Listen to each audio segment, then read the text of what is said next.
히틀러에게 처형당한, 사형당한 독일의 유명한 신학자 있죠.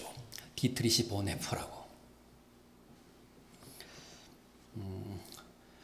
당연히 그를 순교자라고 하는데, 그분이 쓴 책 가운데 나를 따르라는 게 있습니다.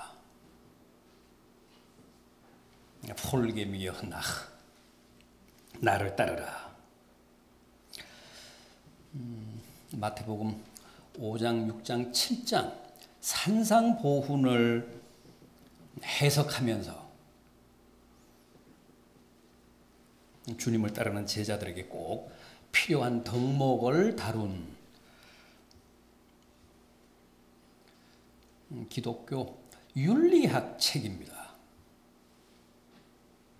거기에 보면 이 디트리시 본헤퍼가 보통 제자라 그러면 쉴러라고 하는데, 그 제자라고 하는 말, 쉴러라는 말 대신에 나흐폴게, 뒤따르는 자라는 말을 씁니다. 제자라는 말을 우리가 흔히 쓰면서 이게 식상해졌다는 거죠. 그래서 더 이상 제자라는 말에 아무런 감동도 도전도 못 받을 정도로 타성이 생겼다는 거예요. 내성이 생겼다는 겁니다. 그래서 쉴러, 그 제자라는 말 대신에 나흐폴게, 뒤따르는 자, 그게 그리스도인이다.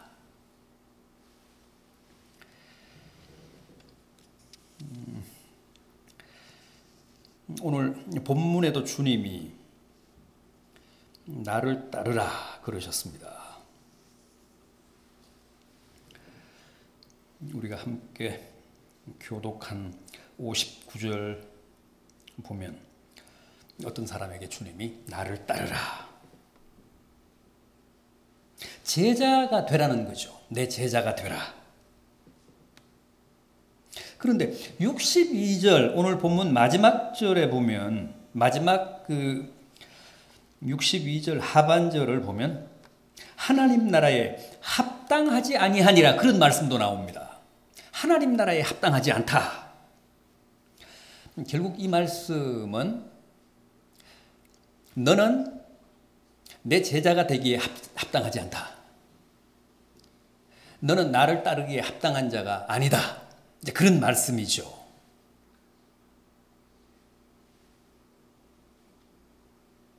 나를 따르라고 하시면서 어떤 사람에게 대해서는 주님이 너야말로 나를 따르기에 합당한 자가 아니다. 자, 그렇다면 주님이 길을 가시다가 어떤 사람들에게 폴게 미어 나를 따르라 이제 그러셨는데, 오늘 본문에 등장하는 세 사람 어떻게 반응했는지 한번 보겠습니다. 그런데 이 세 사람은 다 62절 결론적으로 주님이 하신 말씀처럼 주님을 따르기에 합당한 자들이 아니라 합당하지 못한 자들입니다.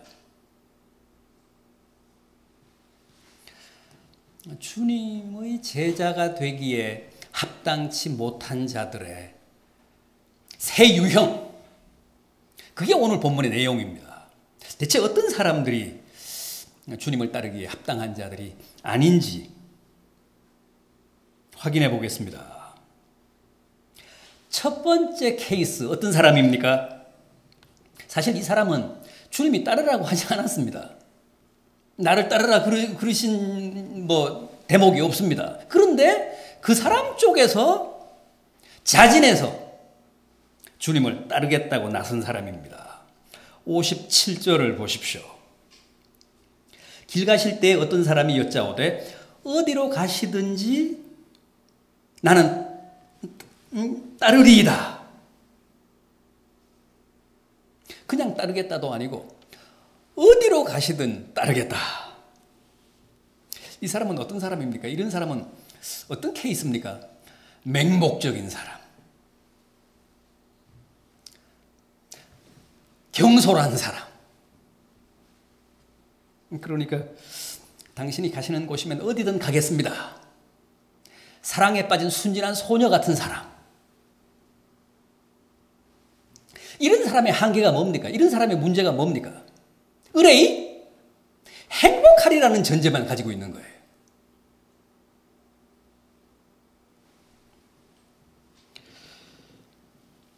의뢰이 축복만 있을 것으로 생각하는 거죠. 예수 믿으면, 주님 따라가면 만사가 형통해질 것이다. 그런 생각만 하는 거예요.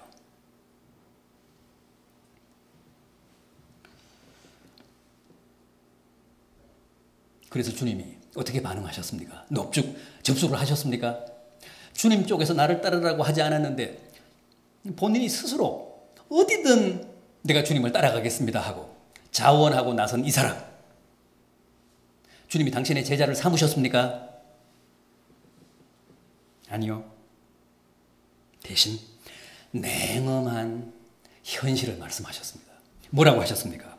여우도 굴이 있고 공중에 새도 집이 있을 때 인자는 머리 들 곳이 없다. 꿈에서 깨라. 너는 행복만 생각하지. 만사 형통만 생각하지. 축복만 생각하지. 그러나 나를 따르는 길은 그런 게 아니다. 저 공중의 새도 저 들의 여우도 굴이 있고 깃들일 곳이 있지만 인자는 머리 하나 둘 곳도 없다.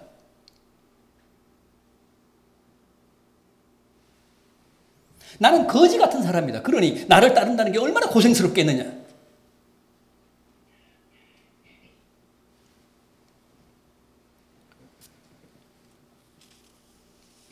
주님이 여기서 말씀하신 여우와 새, 유대인들이 가장 경멸하는 짐승입니다.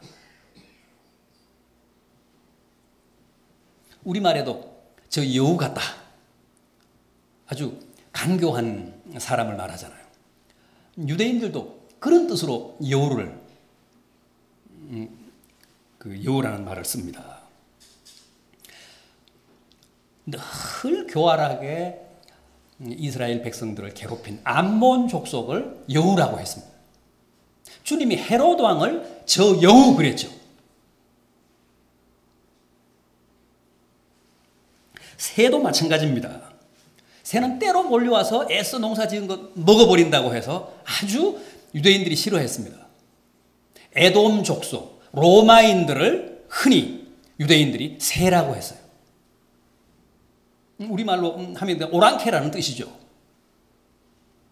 죽도록 농사 지어 놓으면 그거 다 세금으로 걷어가잖아요. 로마 사람들이.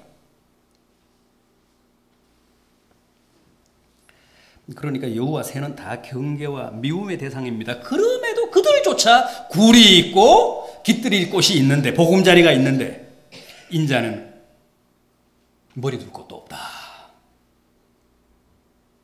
그러니까 주님이 당신의 처지나 당신의 그 삶을 얼마나 딱하게 표현을 했습니까? 그런데 그건 사실이었잖아요.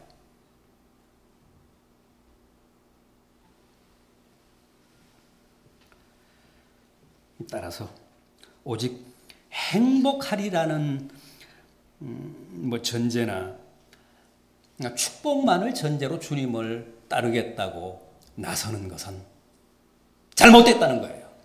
그런 사람은 주님의 제자가 되기에 합당치 못하다는 겁니다. 그래서 스스로 따르겠다고 나서는데도 주님이 경계하신 거예요.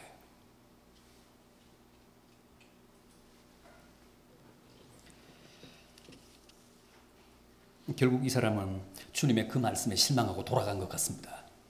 주님이 그렇게 말씀하셨음에도 불구하고 계속 따랐다는 언급이 없잖아요.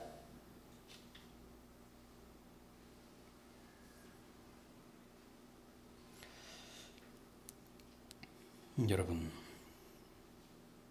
오늘 본문이 이 사람을 제일 먼저 내세운 이유가 뭘까요? 결국 이런 기대를 가지고 주님을 따르는 사람들이 다수라는 거죠. 오늘 우리는 여기 안 걸립니까? 우리도 다 축복 생각하면서 예수 믿잖아요.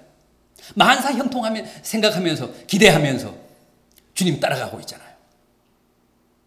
그거 바람직하지 않다는 거예요. 그런 기대를 가지고 그런 전제를 가지고 주님을 따르다가 보면 반드시 실패한다는 거죠. 반드시 행복하지만은 않으니까. 반드시 만사 형통만 기다리고 있는 것은 아니니까. 오히려 고난이 더 많죠. 머리 둘 곳 하나도 없는 주님을 따라가고 있는 중이니까. 시련이 더 많죠.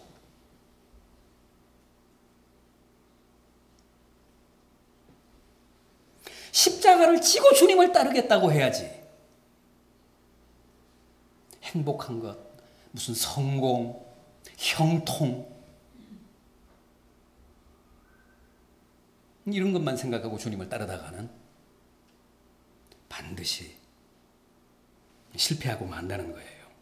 그래서 이런 사람들이야말로 하나님 나라에 적절하지 않다.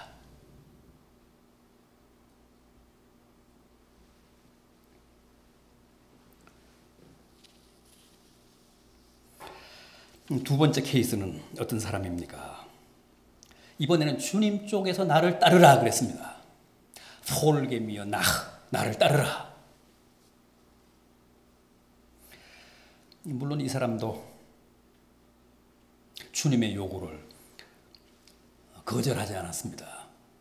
주님의 그 제안에 긍정적이고 호의적이었습니다. 그러나 이 사람은 주님을 따르는 일보다 먼저 해야 될 일이 있다고 합니다. 그게 무슨 일입니까? 59절 하반절 보십시오. 먼저 가서 내 아버지를 장사하게 허락하옵소서. 따르기는 하겠는데 돌아가신 부친 장례라는 큰 일이 있으니까 그 일부터 먼저 하고 와서 따르겠습니다. 어떻게 생각하십니까? 맞잖아요. 이래도 순서가 있잖아요. 그리고 부친 장례라는 것은 인간사에서 가장 큰일 아닙니까? 살아계실 때는 불효하더라도 불효했더라도 돌아가신 부친 장례는 잘 지내야죠. 세상에서 그 일보다 더 큰 일은 없습니다. 안 따르겠다는 것도 아니고 그 큰 일을 치르고 와서 따르겠다는 겁니다. 참 상식적이고 도덕적이고 이성적인 모범생입니다.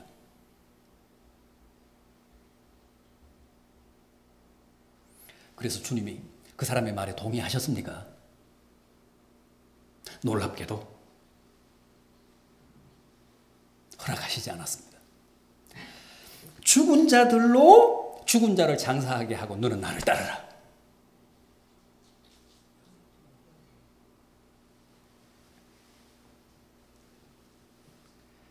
여기서 죽은 자들에게 죽은 자를 장사하게 하라는 말씀은 영적으로 죽은 세상 사람들로 하여금 돌아가신 부친을 장례하게 하고 너는 나를 따르라 그런 뜻입니다.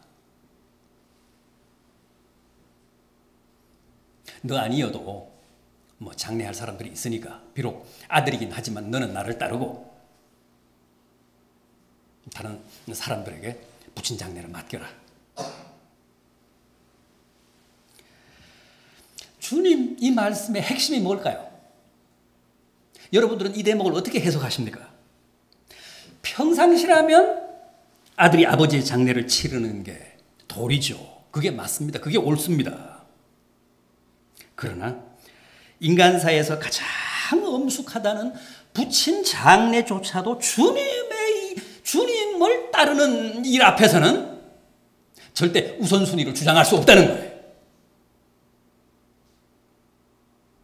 주님의 제자가 되려는 일과 대결하면 절대 부친 장례조차도 2순위, 3순위가 돼야지 0순위, 무슨 1순위가 될 수는 없다는 거죠.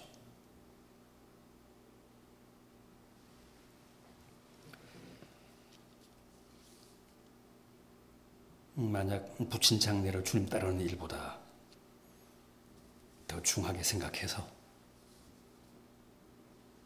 그 일을 제1순위나 영순위로 꼽는 사람이 있다면 그 사람은 주님 따르기에 합당치 못한 자라고 하십니다.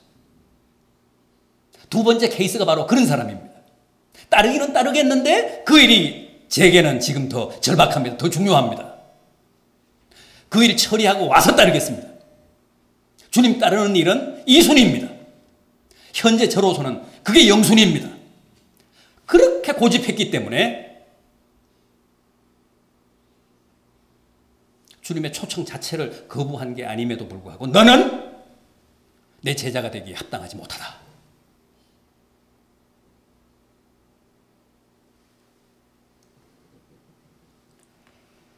이제 마지막 케이스입니다. 61절을 보십시오. 또 다른 사람이 이르되 주여 내가 주를 따르겠나이다마는 나로 먼저 가서 내 가족을 작별하게 하소서. 그래도 이 사람은 세 사람 중에 가장 양호합니다. 주님이 이 사람을 어떻게 해석했는지 62절을 보십시오. 예수께서 이르시되 손에 쟁기를 잡고 뒤를 돌아보는 자는 하나님 나라에 합당하지 않다. 이 사람은 주님을 따라 나섰습니다. 주님이 나를 따르라 그러니까 주님을 따라 나선 거예요. 좀 가다가 주님 여기 잠깐만 서 계십시오. 제가 빨리 들어가서 가족들에게 작별 인사하고 오겠습니다. 그런데 이 사람을 주님이 뭐라고 하시느냐 하면 밭을 갈겠다고 손에 쟁기를 잡고 밭을 가는 중에 자꾸만 뒤돌아보는 사람이라는 거예요. 이런 사람조차도 합당하지 않다.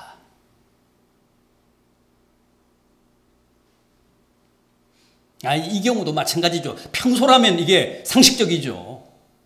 이게 인간의 도의 아닙니까? 먼 길 떠나는데 가족들하고 작별 인사, 그것도 무슨 몇 시간 걸리는 것도 아니고 며칠 걸리는 것도 아니고 잠깐 가서 얼굴 보고 오겠다는데. 그러나 주님의 뒤를 따르는 일은, 주님의 제자가 되는 일은 이만큼 종말론적이고 이만큼 비상하다는 거죠. 단호해야 된다는 겁니다. 불교에서 말하는 출가도 그렇잖아요. 한번 출가하면 뒤돌아보지 않잖아요.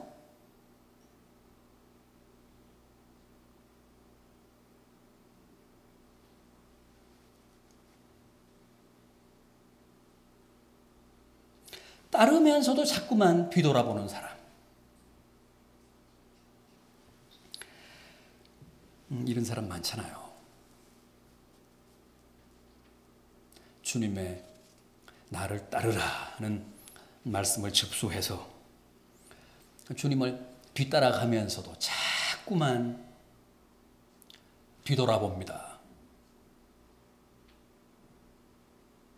우리가 주님 따라가면서도 친정시댁 인사하느라 주님 제대로 못 따라가잖아요. 웬 인사가 그렇게 많은지.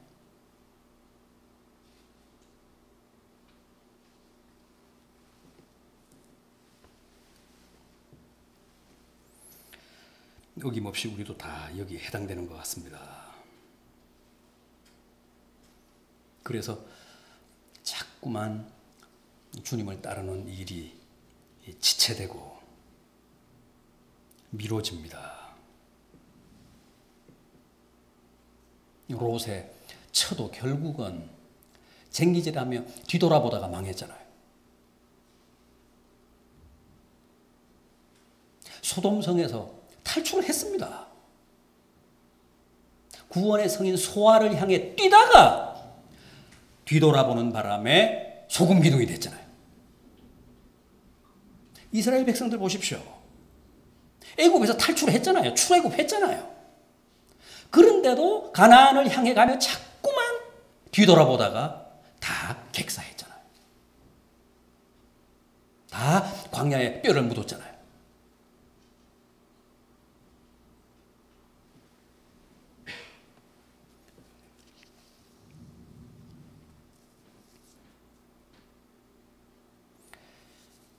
이삭이 아무리 소중해도 하나님이냐 이삭이냐 그 상황에 몰려서 택일을 해야 되는 경우라면 우리는 당연히 하나님 편에 서야 합니다. 100세 얻었으니까 이삭이 얼마나 소중합니까? 평소에는 사랑하고 소중하게 여기고 보물 제1호로 생각하라는 거죠.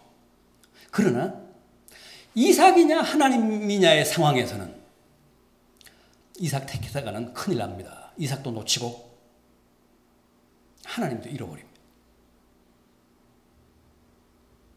하나님을 택해야 이삭도 찾고 하나님도 안 잃어버립니다.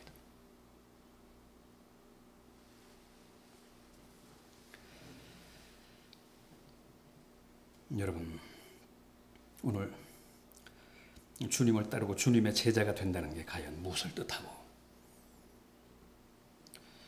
어떻게 사는 것인지에 대해 다시 한번 깊이 생각하시고 고민하는 계기가 되시기를 바람하지 않습니다. 그래서 우리 푸른교회 여전도의 회원들은 하나님 나라에 주님의 제자가 되기에 합당치 못한 자들이 아니라 다 합당한 자들로 거듭나시는 은혜가 있기를 진심으로 기원합니다.